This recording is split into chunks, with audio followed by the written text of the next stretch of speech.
Hey guys, welcome to Juicy Tea, where I read out the best stories on Reddit, so you don't have to. The funny, shocking, and satisfyingly juicy. Is it wrong to have a relationship with my teacher? Posted by Living Mistake 8773. I'm not some young, impressionable girl. I'm a 31-year-old woman who went back to college. I have a job, I have an apartment, and I've had several relationships. This guy's 47, and he's really sweet. I think he's going through some kind of problem at the moment, and I like comforting him and spending time with him. I have one lecture a week with him, and he doesn't even grade me at the moment, and I don't think I'm going to choose his elective model either, so he never will. My friends are telling me to drop it, but I don't feel like it's wrong, except for potentially putting his career at risk, but he told me not to worry about it. Edit. I looked up how student-faculty relationships are handled here in Germany, and they're not illegal, so I don't think it would cost him his job. Also, no, he isn't married. He's divorced and has a good relationship with his ex-wife and daughter, which I think is a green flag. I'm also not just spending time with him to comfort him. I've known him for 2 years now, and it didn't even start that way. He's a huge nerd, and we mostly talk about nerd stuff. I know you all think I'm dumb and falling for his manipulations, and maybe I am dumb, but I don't think he has any bad intentions. This is kind of my fault for posting about him on the internet, but I think it's really mean to call him a creep or a predator or stuff like that. He's never been creepy and you don't know him. He doesn't deserve that vitriol. Thoughts? For me, I think they're just two consenting adults and should be able to do what they like. Assuming he really isn't married and doesn't hold any sway over her grades. Don't hurt the sweetest girl because I'm not that sweet. Our next story comes from the pettyrevenge subreddit, posted by Realistic You. About 25 years ago, I was working in a restaurant. The manager and one of the part-time girls were dating. He was a bit of a jerk, but she was the sweetest girl I've ever met. She was the type of girl that, if this was a cartoon, animals would flock to her. They came from another state because he got a promotion and left everything behind. One day, he came into work, and tells her he's dumping her because he met someone else and she has to be out of the house that night. It was his house and he paid all the bills. She was obviously devastated. I took her home and called the other workers and we packed her up. After a while, I told everyone I was going to get us lunch. No one knew, but on the way out of work, I had grabbed a pair of thick rubber gloves, the kind that go up to your elbows. On the way to get food, I stopped at a joke shop and picked up some itching powder. Whilst the others were packing, I went into the bedroom and rubbed itching powder into every pair of underpants in his drawer. If you rub it in hard enough, it can't be seen, so he just wore them. She stayed with me for a week before she could go home to her family. During this time, he was constantly scratching, trying to be discreet. I told him that maybe he caught something from his new girlfriend. He said no, it couldn't have been because she'd stopped sleeping with him once he'd started itching and still won't. Itching powder isn't easy to get rid of, even if you wash your clothes, so he was scratching for weeks. He deserved it. Am I the a-hole for marrying my sister's ex? Posted by Major Contact 4009. Me and my sister have been fighting recently for something that I thought got resolved a long time ago. A couple of months ago, I married my husband, Greg, 29 male, after being together for 4 years. We met each other working at the same office and I developed a huge crush on him. I was pretty sure he was into me too, so I decided to bring it up to my sister Alicia. Alicia and Greg had dated back in middle school when they were both 13, and because it was so long ago and at such a young age, I didn't think that would be an issue, but I still wanted to check. I didn't want to accidentally start dating some long-lost love of hers or something, so I thought I'd clear the air by asking. She seemed a bit surprised because I don't think she was expecting to hear about her middle school ex-boyfriend randomly so many years later, but after we talked to her a bit, she said she didn't really care. So I thought cool, I have the go-ahead. I thanked her and moved on with things, and a little while later, me and Greg got together. It's never seemed to be an issue before recently. We hit all the milestones and she seemed to be happy for us. When he met my family again, they were a bit surprised, but things were fine. My sister was even one of my bridesmaids and seemed happy for me the entire time. I mean, she's a husband at this point, so it doesn't seem like a middle school boyfriend would be something to dwell on. This Christmas, we're with my family and things were fine, as usual, until my sister started handing out the presents she'd brought. She didn't get me anything. Now, we don't get each other presents every year, and people in my family typically aren't buying special presents for people they're not close to, but during my wedding planning, she said she wanted to get me something special for my first Christmas as a married woman, so it took me off guard. I was sort of confused for a second, but I didn't want to make drama on Christmas, so I just smiled and watched everyone open their gifts. There's lots of reasons why someone might not be able to get a gift, so it was fine. But after she finished handing things out, she looked at me and said I wasn't getting anything because I'd taken enough. I asked her what she meant because, And she said that I plotted to take Greg from her. I'll admit, I had a crush on him when I was 11, but I didn't plan my life around dating him one day. I grabbed her and pulled her into the other room, and we started yelling at each other. I definitely said some nasty things, because if she had an issue, why didn't she say so when I directly asked her? We both left my parents' house early, and her husband seemed pissed. My mum texted that she was disappointed we'd fought on Christmas, which, yeah, I get, but it's not like I did it intentionally. She's telling whatever family members will listen about how I stole her boyfriend, and now they're all mad at me. I don't feel like I could be the a-hole, but I'm not sure. Greg's super pissed because she keeps trying to message him about this, and he doesn't get why this is an issue. I tried to speak with her a couple times and brought up how I already asked her for permission, but she says I took her off guard.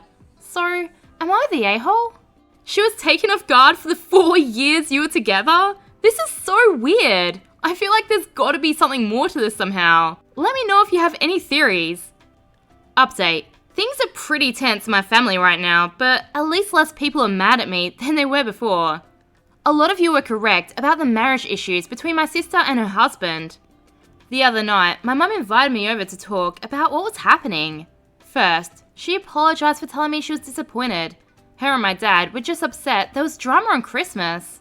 I apologised for picking the fight during the gift exchange because I know I definitely could have waited until later. Her and my sister have been talking a lot the past couple of days. I have yet to talk to her in person. Alicia told my mum that her husband Chris had told Alicia that I'd been flirting with him and had seduced him. I would never effing do that, so this was a pretty huge shock to hear. He'd never been weird to me, so I've always been nice, but I am in no way attracted to him. She told my mum that a couple months back, Chris said he was interested in another woman, but never said who. They'd been going to couples counselling to help, and Alicia told my mum it'd been helping. We're not sure what caused her to snap at Christmas specifically, since, beforehand, she'd told my mum things were getting better. My mum called her the night after we fought, and that's when my sister told her that I was the person that Chris had been talking about. I just don't get why he'd pretend we'd been flirting, or why she'd even believe it. I've always been open about Greg, and I can't think of the last time I've spoken to Chris without someone else being present. I guess he wanted to avoid responsibility or something, but he didn't have to make that my issue. But the stealing comment she made towards me was because I guess she saw it as once as a coincidence, two as a pattern, and thought I was some evil bee who wanted every guy she'd ever had. When my mum called me over, she didn't think I was doing anything with Chris, but she still asked to make sure, which really hurt to be honest. It's not like I can prove that I'm not doing something, but she believes me at least. Since we talked, she's been doing damage control on all the relatives, who my sister's been telling that I was trying to steal her husband. This whole thing would have been easier if she'd just talked to me about it. My mum said she'd try to talk to Alicia and convince her that I'm not trying to steal her husband. Greg's pissed. He's pissed at my whole family pretty much, but mostly Alicia and Chris. She texted Greg yesterday, "OP only loves you because you are mine," so I guess she doesn't believe my mum? He blocked her after that. I don't know, I was hoping the reasoning would have been something else, but I'm not sure what to do. I don't know if my relationship with her can come back from this, and I absolutely refuse to be anywhere near Chris. Why'd Chris say that? Like, why claim to be cheating when you're not? New management doesn't know what an employee does, fires them, and regrets it. Our next post comes from the anti-work subreddit, posted by Make Him Forever. I used to work for a company that supplied a range of man cave type items. Pool tables, dart equipment, arcade machines, pinball machines, you get the idea. A few years after I started working there, the company was sold, and the new owner wanted to shake things up.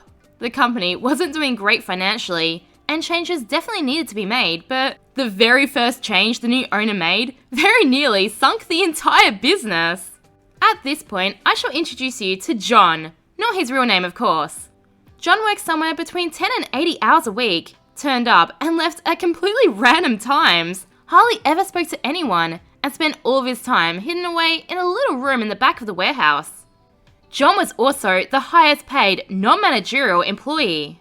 The new owner didn't like this and, within a few days of arriving, had told John that he had to start working regular hours like the rest of his employees. John refused, and 2 weeks later, John was fired. This was a mistake. You see, nearly 50% of the business income came from the sale of pinball machines. However, almost none of that was from brand new machines. Almost all of it came from classic models that had been repaired and refurbished. John was the only reason why the company could do this. He was a pinball fanatic and had spent decades building up a huge contact list of other pinball fanatics all around the world, and had a damn near encyclopedic knowledge of these old machines. He had an uncanny ability to track down any model, no matter how rare, anywhere in the world. He could find machines that only had a handful made several decades earlier, machines that never existed in our country, and even a few machines that never officially existed and were pretty much just rumors. When he got his hands on them, he knew everything there was to know about the electrics and mechanical components. He was a skilled woodworker and could repair cases so well you never knew they were damaged. And he was an amazing painter and could bring the artwork back to life, repaint sections that were completely missing, and get the machine looking like it's never been touched. His workouts were erratic because some weeks he only had one machine in his workshop, but others he'd have a dozen of them. His pay was also high because the machines he worked on were sold from anywhere between £5,000 to £30,000. After John was fired, new orders started to pile up, and old orders stopped being filled. The new owner panicked. He ended up paying for an electrical engineer to repair the internals, an artist to restore the artwork, and a carpenter to fix any damage to the exterior. Those three combined were costing the company more than John's wages, and the standard of their work was nowhere near what he could produce. That wasn't the biggest problem, however. He tasked one of the office staff with sourcing machines that customers requested, but it was impossible. Because of the reputation John had for being able to find rare machines, almost all the customer inquiries we got were for rare machines. These weren't the kind of things you'd find on eBay. They were the kind of things you could find because you knew a guy who knew a guy who knew someone who owned an arcade in a different country 30 years ago and still had some old machines in his garage. Over the next 12 months, the pinball side of the business went from around 45% of the company's revenue to less than 10%, and the business overall continued to slide as the owner's cost-cutting methods in all areas caused the staff to leave, customers to look elsewhere, and less than 2 years later, the business was closed for good. As for John, he's semi-retired, and now just takes the occasional job when he hears about a machine that's particularly rare, or that he finds exceptionally interesting. And from around half a dozen machines per year, he earns enough to enjoy a very comfortable semi-retirement. Remember, I post new content every day, so subscribe for more juicy tea.